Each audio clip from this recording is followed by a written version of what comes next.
할렐루야. 명절 마치고 이렇게 예배 자리에 나오신 여러분들을 환영하고 축복합니다.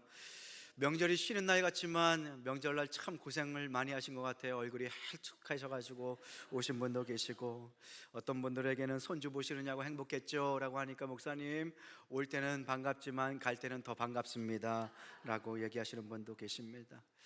자녀들 키우고 또 시집에 가서 또 그렇게 음식을 준비하고, 여기저기 쑤시고 아프신 분들이 많이 계시고, 또 감기에 걸리신 분들도 계시더라고요.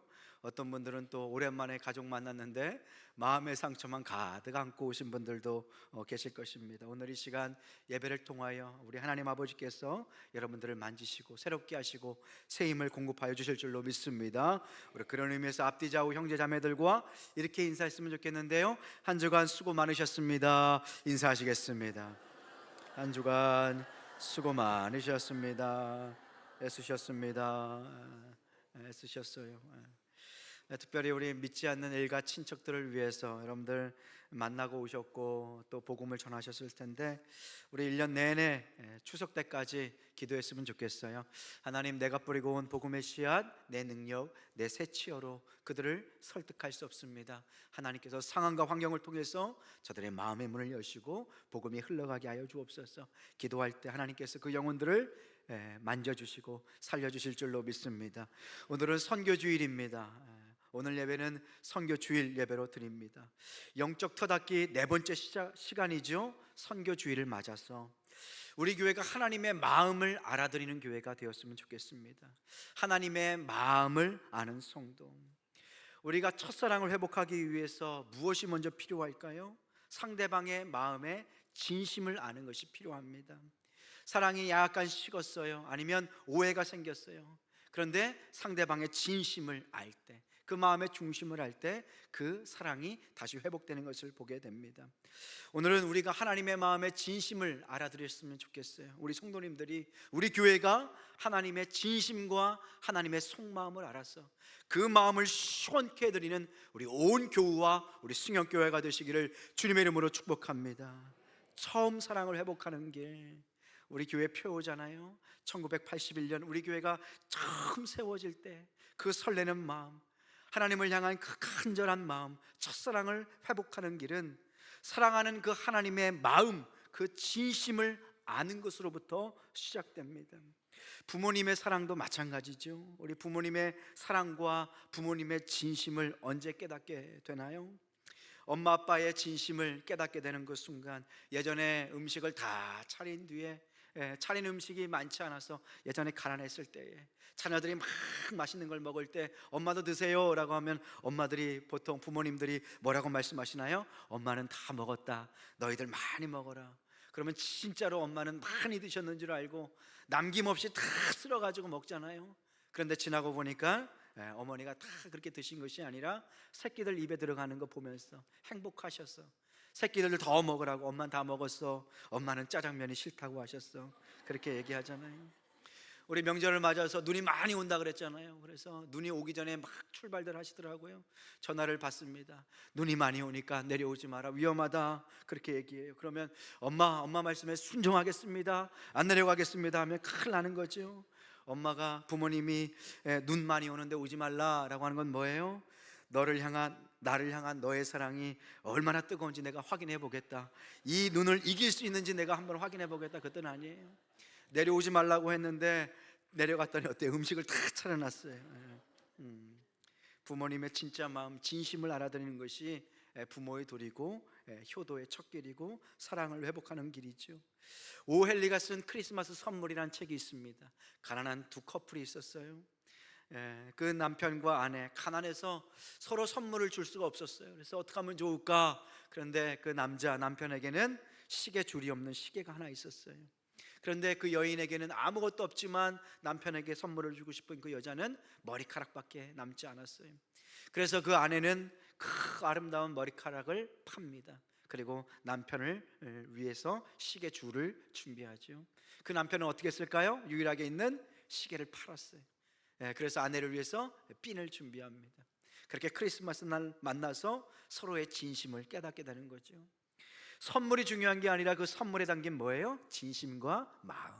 그것을 할 때 사랑이 회복되고 그 사람의 그 사랑이 전달되게 되는 것이죠. 우리 교회가 그 처음 사랑, 주님을 향한 그 첫사랑을 회복하기 위해서, 영적인 터를 잘 닫기 위해서 가장 먼저 우리가 우선되어야 될 것이 있습니다. 그것은 우리가 하나님 아버지의 마음을 아는 것입니다. 하나님께서 어떤 계획을 갖고 계시는가, 어떤 뜻을 가지고 우리를 만드셨는가, 세상을 만드셨는가, 하나님의 목적과 진심은 무엇인가를 아는 것입니다. 간단하게 말씀드리면 하나님의 진심을 네 가지로 요약할 수 있습니다. 모든 성경 내용의 요약입니다. 첫 번째요, 하나님의 진심은 무엇입니까? 우리가, 하나님의 창조물인 우리 인간이 창조주 하나님을 알기를 원하십니다. 우리가 하나님을 알길 원하시는 것이 하나님의 진심이고 마음이에요.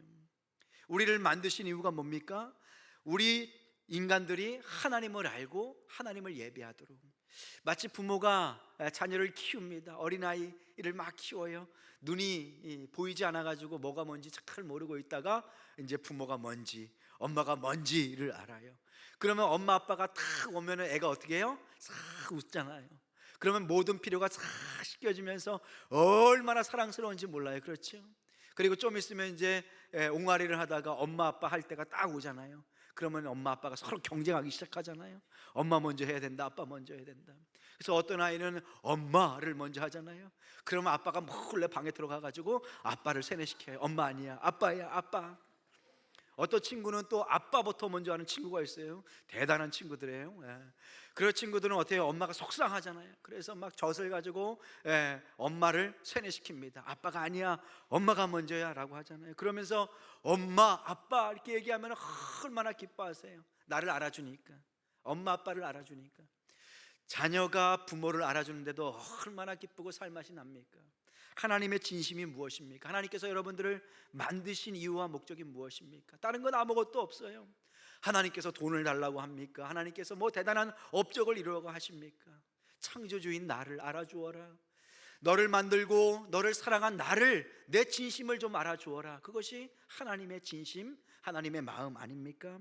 하나님의 진심은 우리가 창조주 하나님을 인정해드리고 아는 것입니다. 두 번째는 무엇입니까? 그 알게 되고 깨달은 그 창조주 하나님과 함께 그분 안에서 동행하는 것입니다. 하나님 혼자 나 따로 사는 인생이 아니라 창조주 하나님의 손을 붙잡고 하나님의 계획과 뜻을 따라서 사는 인생을 살길 원하신다라는 거예요. 우리 자녀들이 부모에게 기쁨을 주는 것이 무엇입니까? 어렵고 힘들 때 엄마 나 이것 때문에 힘들어, 기도 좀 해주세요. 아빠 이렇게 하면 어떻게 하면 좋을까요? 그러면 부모님이 온갖 지혜를 짜내서 알려주잖아요. 그죠? 그러면서 마음에 뿌듯하잖아요. 아, 이 자식이 나를 부모로 인정해 주는구나, 나를 부모로 알아주는구나. 얼마나 뿌듯해요. 아유 귀찮아, 너 앉아, 너 알아서 해, 이렇게 하지 않잖아요. 창조주 하나님의 뜻도 이와 마찬가지입니다. 세 번째, 하나님께서는 무엇을 원하십니까? 그렇게 하나님을 알고 하나님과 동행하면서 하나님의 영광을 위해서 살게 하십니다. 그것이 하나님의 진심이에요.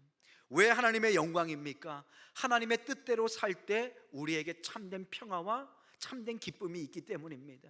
하나님께서 우리를 하나님의 뜻대로 만드셨어요. 설계도가 있다는 뜻이에요. 물건을 쓸 때도 설계도에 따라서 써야 목적에 맞게 고장나지 않고 쓰잖아요. 우리도 마찬가지입니다. 하나님의 설계도, 하나님의 영광의 뜻이 있어요. 그 뜻대로 살게 하는 것이 하나님의 진심인 것입니다. 그렇게 하나님을 알고 하나님과 동행하고 하나님의 영광을 위해서 살 때 우리가 결과적으로 어떻게 하나님 앞에 쓰임받게 됩니까? 하나님의 진심이 무엇입니까? 네 번째, 우리로 세상을 살리고 세상을 회복시키는 뭐가 되길 원하세요? 복이 되길 원하세요.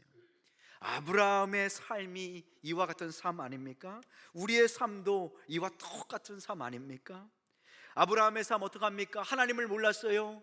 그래서 아브라함을 어떻게 하셨어요? 갈대아 우르에서 불러주셨어요. 그리고 하나님을 알려주셨잖아요. 그렇죠? 그리고 아브라함이 창조주 하나님을 떠나서 사는 인생이 아니라 그분 안에서 하나님의 말씀으로 살도록 약속을 주세요. 복의 약속을 주세요. 갈대아 우르를 떠나라. 그러면 내가 너에게 새로운 땅, 약속의 땅을 줄 것이다. 그분과 함께 하나님 손에 붙들려 사는 복된 삶을 허락해 주세요. 그리고 무엇보다 창조주 하나님의 영광을 위해서 살게 합니다.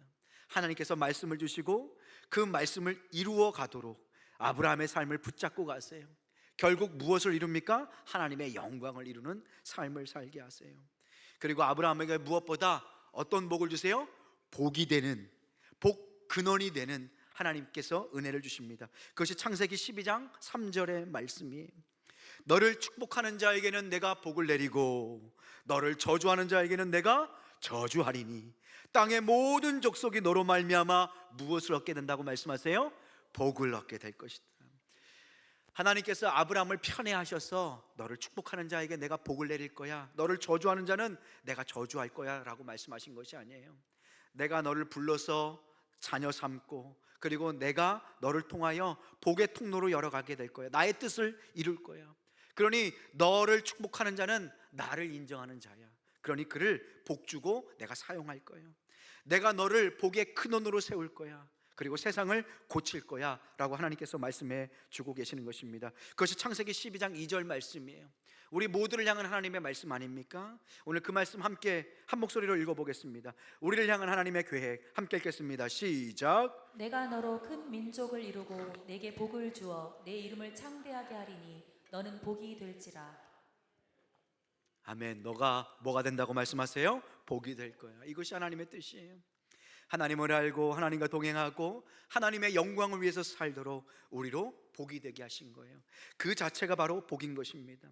그래서 성경의 모든 말씀들은요 단 한 가지 주제가 있어요. 성경이 66권이지만 모든 성경을 꿰뚫는, 모든 성경을 이해할 수 있는 키가 있어요. 여러분들 쪽집게 선생처럼 알려드릴게요. 다 알고 있지만 우리 한 번 더 확인하자고요.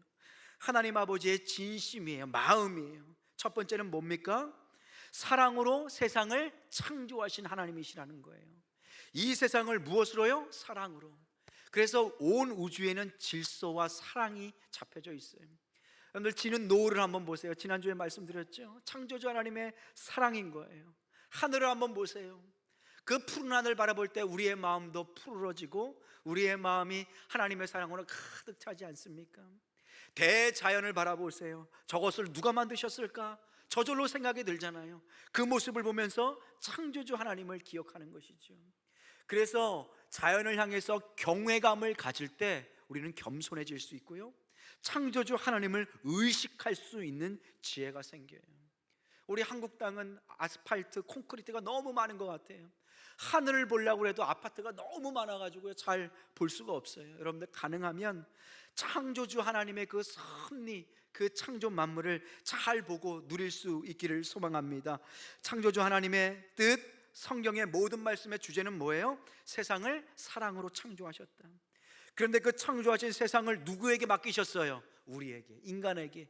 무엇을 주셨어요? 자유의지를 주셨어요. 그래서 그 자유의지를 따라서 하나님을 참되게 사랑하도록 하셨어요.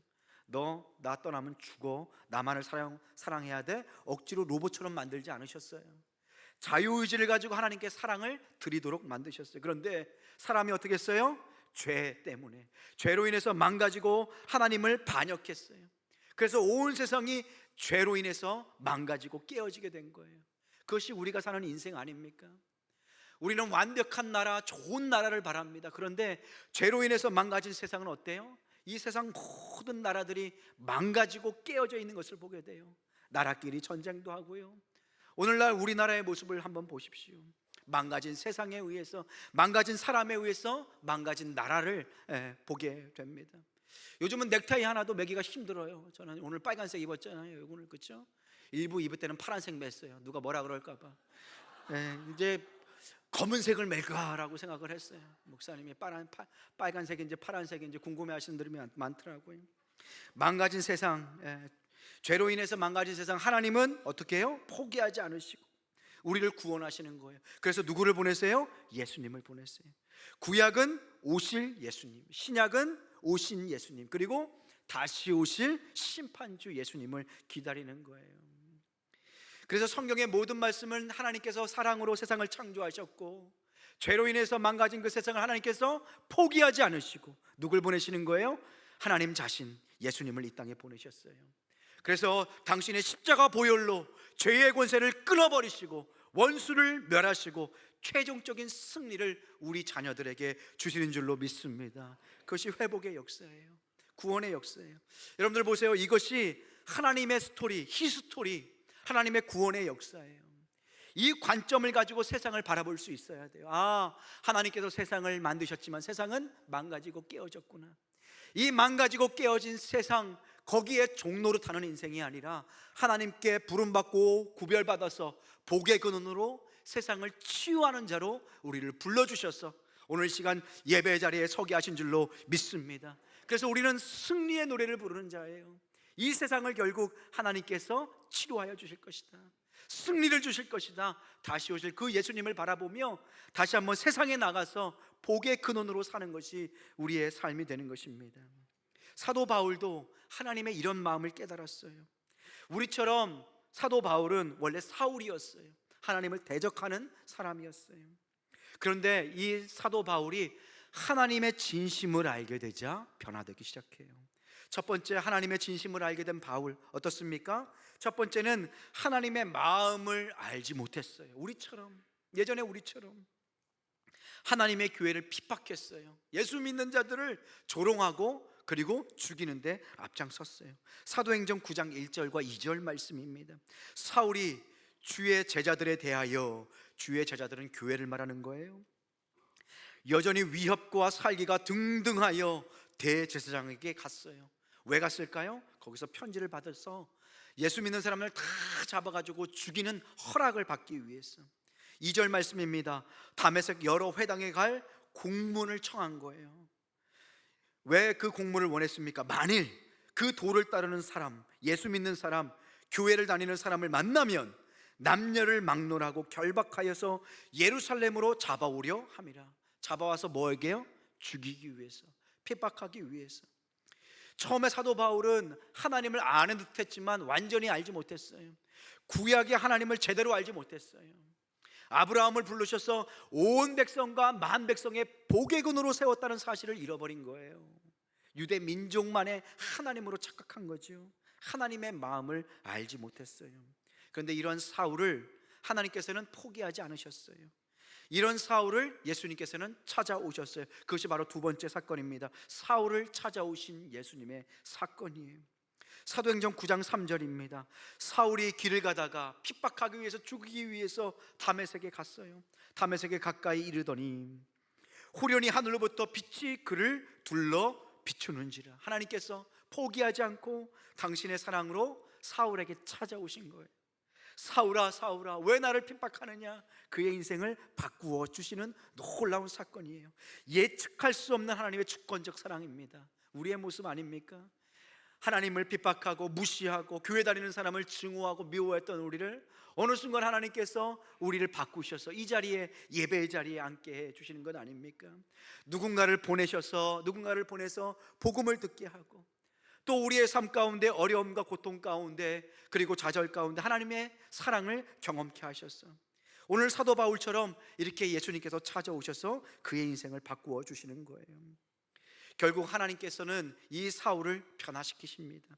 세 번째지요, 사울의 변화와 회심 사건입니다. 사울은 결국은 하나님의 마음과 계획과 진심을 깨닫게 되었어요. 사도행전 9장 4절과 5절 말씀입니다. 사도 바울이 결국은 땅에 엎드려져서 들었어요. 소리가 있어 이르되 사울아, 사울아, 어찌하여 내가 나를 박해하느냐 하시거늘. 5절 말씀해 보니까 대답하되 주여 누구시니이까? 이르되 나는 내가 박해하는 예수다. 사울을 깨닫게 하시는 거예요. 구약의 모든 내용들을 한번 보아라. 거기에 무슨 내용이 있느냐? 바로 하나님께서 이 세상을 구원하시는 내용 아니냐? 하나님의 진심을 왜 깨닫지 못하느냐? 그러면서 그 사울을 준비시킨 거예요. 결국 사울이 나중에 깨닫게 되죠. 아, 그렇구나. 하나님께서 나를 유대인으로 나게 하신 것, 유대교의 모든 전통을 알게 하신 것, 그래서 이 유대교의 모든 말씀을 예수 그리스도를 통해서 해석하고 보니까 하나님의 놀라운 진심과 하나님의 놀라운 계획을 깨닫게 된 거예요. 그러면서 예수님에 대한 온전한 구약의 말씀을 해석하기 시작해요. 그러면서 사도 바울이 얼마나 위대한 신약 성경을 우리 기록하였어 우리가 그 은혜를 누리는 것 아닙니까? 하나님의 부르심에는 실수가 없는 줄로 믿습니다. 사울을 이렇게 변화시키는 거예요. 그래서 이 사울에게 어떠한 사건이 벌어집니까? 18절 말씀해 보니까 즉시 사울의 눈에서 뭐가 벗겨졌어요? 비늘 같은 것이 벗겨졌어. 다시 보게 된지라, 제대로 세상을 보게 된지라 일어나 세례를 받고. 비늘 같은 것이 벗겨졌대요. 보세요, 우리도 예전에 주님을 몰랐을 때, 주님 없이 우리가 세상을 살았을 때 어때요? 인생을, 하나님과 단절된 인생을 살죠. 상관없는 인생을 살게 되는 거예요. 우리 인생 우연히 존재하는 인생으로 내 쾌락과 즐거움을 위한 삶으로 살았어요. 인생에 참된 목적과 계획은 없었어요. 그런데 비늘 같은 것이 벗겨지고 하나님의 뜻 가운데, 하나님의 계획 가운데 세상을 보니 진정한 하나님의 뜻이 보이기 시작한 거예요. 왜 나를 만드셨는지, 왜 나를 부르셨는지, 나를 왜 이 자리에 세우셨는지, 나를 향한 하나님의 뜻과 계획을 알게 되는 거예요. 예전에는 하나님 없이 자연 만물을 봤을 때 그냥 그랬어요. 사진만 찍고 돌아갔어요. 그런데 이제 하나님을 알고 창조주 하나님의 섭리를 깨닫게 된 뒤에 자연 만물을 봐도 하나님의 사랑을 깨닫게 되는 거예요. 고난과 어려움을 통해서도 나를 빚어가시는 그 하나님 앞에 설 때에 고난 가운데서도 감사할 수 있고요, 고통 가운데서도 하나님의 은혜를 붙잡고 승리할 수 있는 믿음의 사람이 되는 것입니다. 그렇게 하나님의 진심을 알게 됐을 때 사도 바울은 결국 어떻게 변하게 됩니까? 사도행전 9장 20절 말씀해 보니까 세상을 살리는 복이 되게 하세요. 그것이 하나님의 계획과 진심이라고 말씀드렸죠. 사도행전 9장 20절 말씀, 우리 한 구절 말씀 함께 읽어보겠습니다. 시작. 사울이 다메섹에 있는 제자들과 함께 며칠 있을 때 즉시로 각 회당에서 예수가 하나님의 아들이심을 전파하니. 아멘. 보세요, 즉시로 그의 삶에 비늘이 벗겨졌어. 삶의 참된 의미를 깨닫고 난 뒤에, 하나님의 진심을 안 뒤에 어떻게 했어요? 즉시로 각 회당에 가서, 예전에는 예수 믿는 사람을 핍박했는데 이제 180도 변해서 어떠한 사람이 됩니까? 예수가 누구의 아들이에요? 하나님의 아들이심을 전파하는 거예요. 구약의 모든 내용들이 예수님을 통해서 완성되는구나. 하나님께서 그분의 사랑으로 포기하지 않고 예수님을 통해서 이 세상을 재창조하시고 회복하시는구나. 하나님의 놀라운 뜻을 깨닫게 된 거예요. 사랑하는 성도 여러분, 성경의 스토리는 단 한 가지 이야기입니다. 바로 하나님의 사랑의 이야기예요. 이 세상의 모든 역사는 그분의 사랑의 역사고, 그분의 스토리, 히스토리, 곧 사랑의 역사가 되는 것입니다. 구원의 역사를 지금도 이루어 가시는 거예요. 오늘날 한국 땅의 어려움을 볼 때 여러분들 예수님을 통해서 바라보셨으면 좋겠어요. 누가 옳고 누가 틀리는지 이렇게 생각하지 마시고요, 하나님의 나라의 관점으로 이 나라가 어떻게 해야 하나님의 마음에 합한 나라가 될 수 있을까? 서로를 미워하고 증오하는 그 미움에 사로잡히는 것이 아니라 하나님의 마음으로 서로를 위해서 기도할 때에 이 나라 가운데 하나님의 뜻이, 하나님의 영광이 다시 나타나게 될 줄로 믿습니다. 그래서 여러분들에게 부탁을 드려요. 여러분들 마음 가운데 싫어하는 정치인들 다 있으시죠?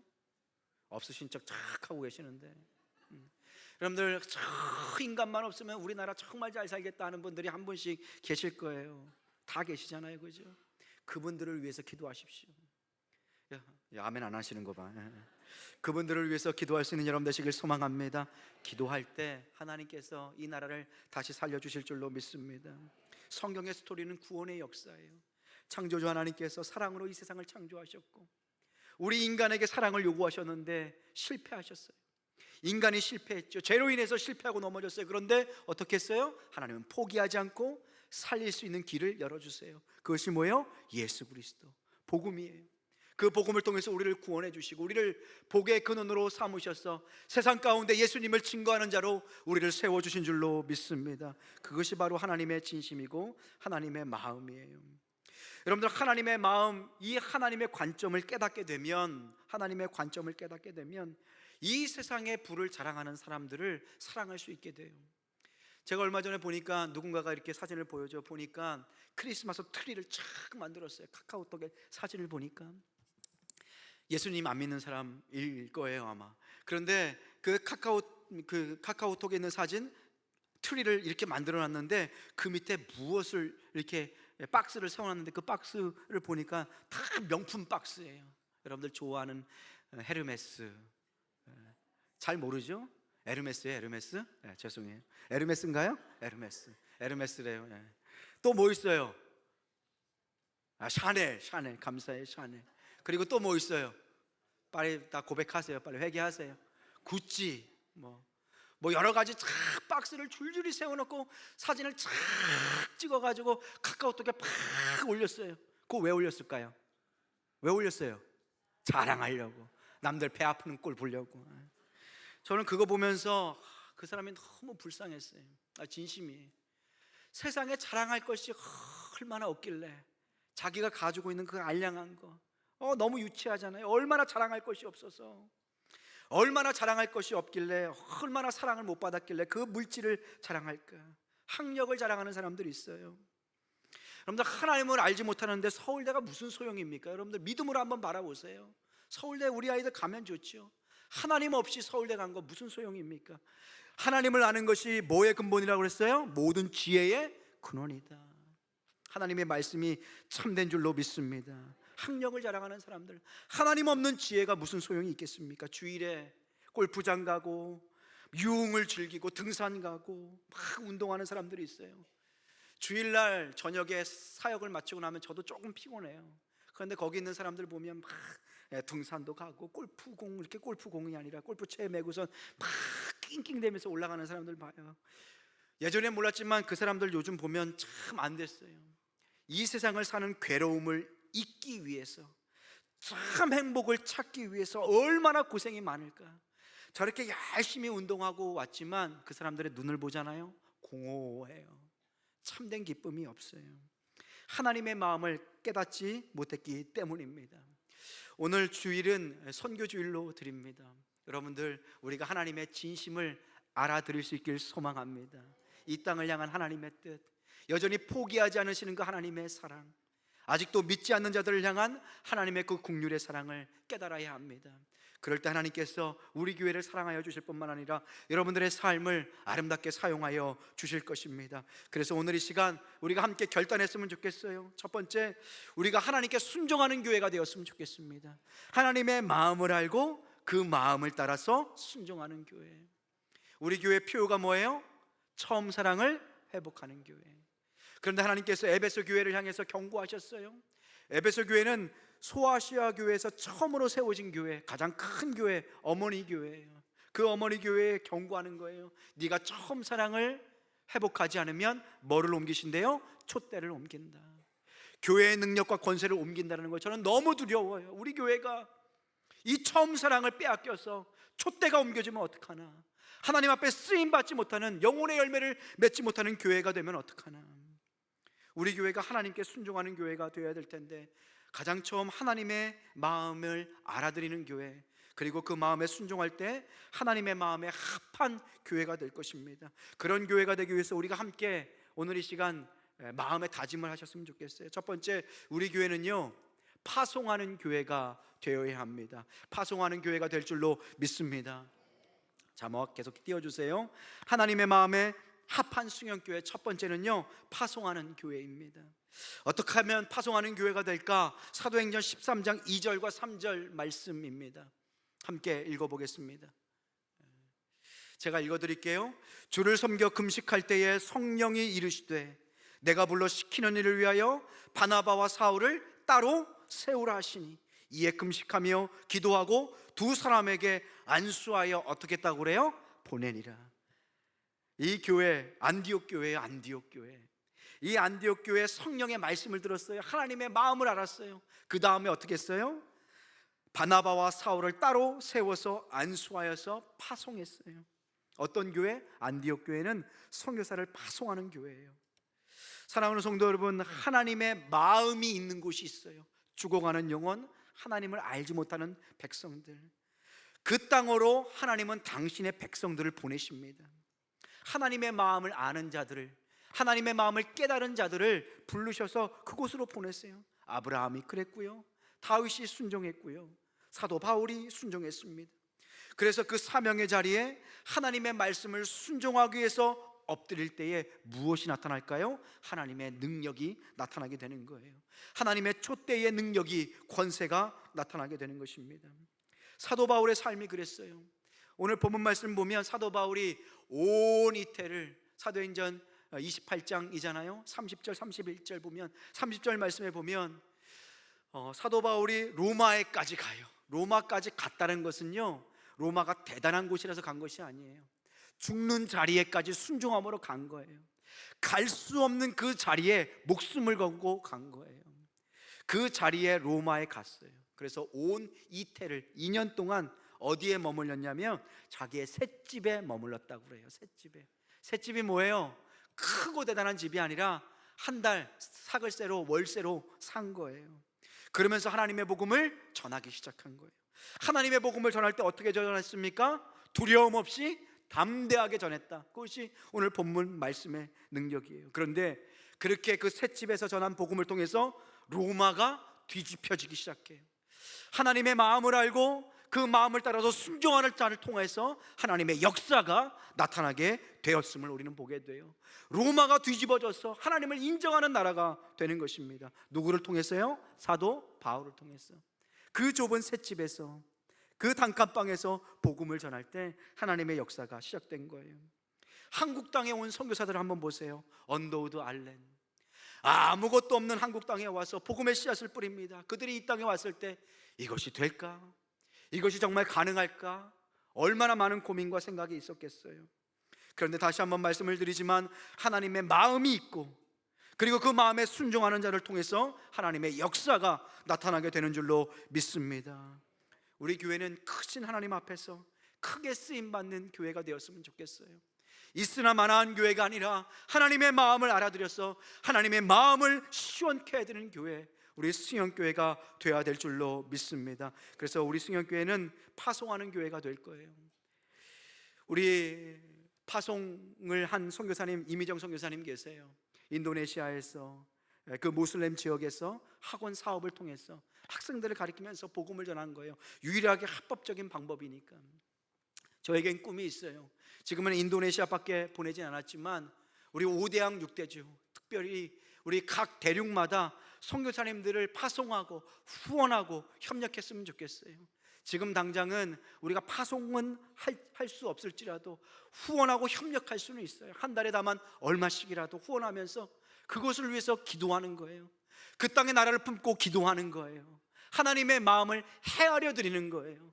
하나님의 마음을 헤아려 드릴 때 하나님께 순종하는 자를 통해서 무엇이 나타난다고요? 하나님의 역사가 나타나게 될 줄로 믿습니다. 우리 교회는 더욱이 이제 단기 선교를 잘 준비할 거예요. 그래서 우리 아이들을 기도하고 파송할 거예요. 중고등부 아이들 올해 열심히 훈련시켜서요, 우리 아이들이 갈 만한 곳에 잘 준비하여서 우리 아이들이 그곳에서 선교의 땀을 흘리고 세계적으로 쓰임받는 하나님의 사람이 될 수 있도록 그들의 눈을 열어주도록 우리 단기 선교로 파송할 거예요. 외국에는 은퇴하여서 선교 사업을 하고 있는 수많은 사람들이 있어요. 기라성 같은 회사에서 중역을 감당하다가 선교지에서 새로운 사업을 시작하는 사람들도 많아요. 우리 아이들, 우리 좁은 이 나라에 경쟁하기 위해서 몰입해서 하나님의 뜻을 바라보지 못하는 아이들이 아니라 세계 여러 곳으로 보내서 그 나라의 귀한 일꾼들과 함께 협력하고 이 땅을 향하신 그 하나님의 원대한 계획을 아는 우리 아이들로 키워내야 될 줄로 믿습니다. 그래서 그곳에 가서요, 하나님의 일꾼이 되는 연습을 하는 거예요. 그리고 하나님의 시선을 가지고 세상을 바라보는 거예요. 그리고 꿈을 갖는 거예요. 내가 세상을 살리는 하나님의 복이 되겠다, 복의 근원이 되겠다, 하나님 손에 붙들려 세상 역사를 이끄시는 하나님의 일꾼이 되리라. 그렇게 우리 아이들이 꿈을 발견할 때에 공부하지 말라 그래도 집에 들어가서 공부하고, 그리고 꿈을 가질 때 우리 아이들 가운데 하나님께서 놀라운 지혜의 문, 학업의 문도 열어주실 줄로 믿습니다. 꿈꾸게 하면 그 아이들을 통해서 하나님의 역사가 이루어지게 될 거예요. 특별히 우리 청년분들도 마찬가지입니다. 청년부들 취업에 목매여서 거기에 종로를 타는 인생이 아니라 온 세계 열방을 바라보면서 그곳에서 하나님의 역사를 이루도록 우리가 함께 파송하는 교회, 보내는 교회가 되어야 될 줄로 믿습니다. 여러분들 꿈꾸셨으면 좋겠어요. 모든 대륙마다 우리 선교사님을 다 후원하는 거예요. 그리고 기도할 때마다 그 선교사님의 이름과 그 나라의 백성들을 붙잡고 기도하는 거예요. 그리고 기도할 때 하나님의 놀라운 역사가 이루어지는 것을 우리가 매일 감격스럽게 보고 경험하는 것입니다. 여러분들 가슴이 뛰지 않습니까? 함께 주님 앞에 이렇게 충성되이 쓰임받는 여러분 되시기를 주님의 이름으로 축복합니다. 하나님의 마음에 합한 승연교회 두 번째입니다. 파송하는 교회가 되어야 될 뿐만 아니라 교회를 낳는 생명력 있는 교회가 되어야 합니다. 생명력 있는 교회는 다른 교회를 생명 안에서 낳게 됩니다. 교회는 다른 교회를 그렇게 개척하는 거예요. 사도행전 1장과 7장 말씀에 보면 어느 교회가 나오냐면 예루살렘 교회가 나와요. 예루살렘 교회. 그런데 이 예루살렘 교회가 핍박을 당해서 흩어지게 돼요. 그것이 8장에서 12장까지 내용이에요. 그때 하나님의 약속이 이루어지는 거예요. 온 유대와 어디에까지요? 사마리아까지. 그래서 빌립이 핍박을 피해서 사마리아 땅에 가서 복음을 전해요. 그리고 그곳의 사람들이 기뻐하면서 큰 부흥이 일어나요. 그리고 베드로가 고넬료를 만나요. 예전에는 이방 백성들에게 예수님을 전하지 않았어요. 근데 고넬료를 만남을 통해서 이방 백성들도 하나님을 만나는 그런 경험을 하는 거예요. 그 뒤에 사도행전 13장서부터 28장까지는 온 세계 선교를 감당하는 교회가 나오는데 그 교회가 어디냐? 바로 안디옥 교회예요. 안디옥 교회. 이 안디옥 교회는 사도행전 13장 1절에 보니까 여러 인종들이 모여 있는 교회예요. 바나바도 있고요, 니게르라 하는 시몬도 있어요. 니게르라고 하면 요즘 말로 흑인을 의미하는 뜻입니다. 구레네 사람 루기오와 분봉왕 헤롯의 젖동생 마나인과 및 사울이라, 여러 지역 여러 나라의 사람들이 함께 모여 있었어요. 다민족의 교회인 거예요. 그러니 선교 사역을 얼마나 잘할까요? 그런데 여러분들 기억해 보십시오. 안디옥 교회는 누가 세웠을까요? 어떤 교회가 세웠을까요? 예루살렘 교회가 세웠어요. 예루살렘 교회가 하나님께서 흩으셔서 어디까지 갔어요? 안디옥이라는 이방 땅까지 갔어요. 그래서 이 예루살렘의 교회에 속한 사람들이 어느 교회를 세운 거예요? 안디옥 교회를 세운 거예요. 이 안디옥 교회엔 누가 있었어요? 사도 바울이 있었어요. 이 사도 바울을 통해서 어떤 교회를 세우세요? 에베소 교회를 세우는 거예요. 소아시아의 에베소 교회를 세우는 거예요. 그래서 이 에베소 교회를 통해서 어떤 교회가 세워지는 거예요? 서머나, 사대, 두아디라, 버가모, 수많은 교회들이 세워지는 거예요. 어느 교회를 통해서? 에베소 교회를 통해서. 그런데 이 에베소 교회는 어느 교회를 통해서 세워진 거예요? 안디옥 교회를 통해서. 이 안디옥 교회는 어디에서 세운 거예요? 예루살렘 교회를 통해서. 여러분들 보십시오. 생명력 있는 교회는 다른 교회를 낳는 것을 보게 됩니다. 생명력 있는 사람은 아기를 낳고 생명을 낳습니다. 교회도 마찬가지입니다. 생명이 있는 교회, 하나님 손에 붙들린 교회는 다른 교회를 개척하는 것을 보게 됩니다. 우리 승용교회는 이제 앞으로 개척하는 교회를 기도로 돕고 물질로 후원할 것입니다. 특별히 이방 땅에 있는, 외국 땅에 있는 작은 교회를 섬기고 후원하고 그곳에 후원하는 선교사들을 파송하게 될 것입니다. 여러분들 이 비전을 갖고 함께 기도할 수 있기를 소망합니다. 말씀을 준비하면서 루비 캔드릭이라는 선교사 이야기를 보았습니다. 미국 텍사스에서 좋은 학교를 졸업했습니다. 루비 캔드릭, 그 딸이 얼마나 이뻤길래 루비라고 지었을까요? 그 사람의 사진을 보여주면 얼마나 미인인지 몰라요. 이 선교사가 26살 꽃다운 나이에 죽었는데 비석을 보면 영어로 이렇게 쓰여져 있어요. 하나님, 저에게 1000개의 생명이 있다면 그 1000개의 생명 모두를 한국을 위해서, 조선을 위해서 바치겠습니다. 그렇게 고백하며 그의 생애 마지막까지 하나님께 헌신했음을 보게 돼요. 이 사람이 한국에 와서 맹장염에 걸렸어요. 26세 나이에 그 수술을 받고 일주일 만에 그렇게 소천했어요. 아마 미국 땅에서 좋은 병원에서 수술을 받았으면 살 수 있었겠죠. 그런데 양화진에 이렇게 묻혔어요. 그리고 1000개의 생명이 있으면 그 모든 것을 대한민국을 위해서 바치겠습니다 라고 고백했어요. 그의 편지 한번 읽어드리도록 하겠습니다. 그의 부모에게 마지막 죽기 전에 보내는 편지예요. 수술 직전에. 조선 땅에 오기 전 집들에 심었던 꽃이 활짝 폈다는 소식을 들었을 때 하루 종일 집 생각만 했습니다. 이곳은 참 아름다운 곳입니다. 선한 마음과 복음에 대한 열정으로 보아 아마 몇십 년이 지나면 이곳은 주님의 사랑이 넘치는 곳이 될 것 같습니다. 그러나 한편에서는 탄압이 점점 심해지고 있습니다. 그저께는 주님을 영접한 지 일주일도 안 된 서너 명이 끌려가 순교했고, 토마스 선교사와 제임스 선교사도 순교했습니다. 본부에서는 이제 미국 텍사스죠, 철수하라고 했지만 대부분의 선교사는 그들이 전도한 조선인과 숨어서 예배를 드리고 있습니다. 오늘 밤은 유난히 고향으로 돌아가고 싶습니다. 외국인을 죽이고 기독교를 증오한다는 소문 때문에 부두에서 저를 끝까지 말리셨던 어머니의 얼굴이 자꾸 제 눈앞에 어른거립니다. 아버지, 어머니, 어쩌면 이 편지가 마지막일 수도 있습니다. 제가 이곳에 오기 전 뒤뜰에 심었던 한 알의 씨앗으로 이제 내년이면 온 동네가 꽃으로 가득하겠죠. 그리고 또 다른 씨앗을 만들겠죠. 저는 이곳에 작은 씨앗이 되기로 결심했습니다.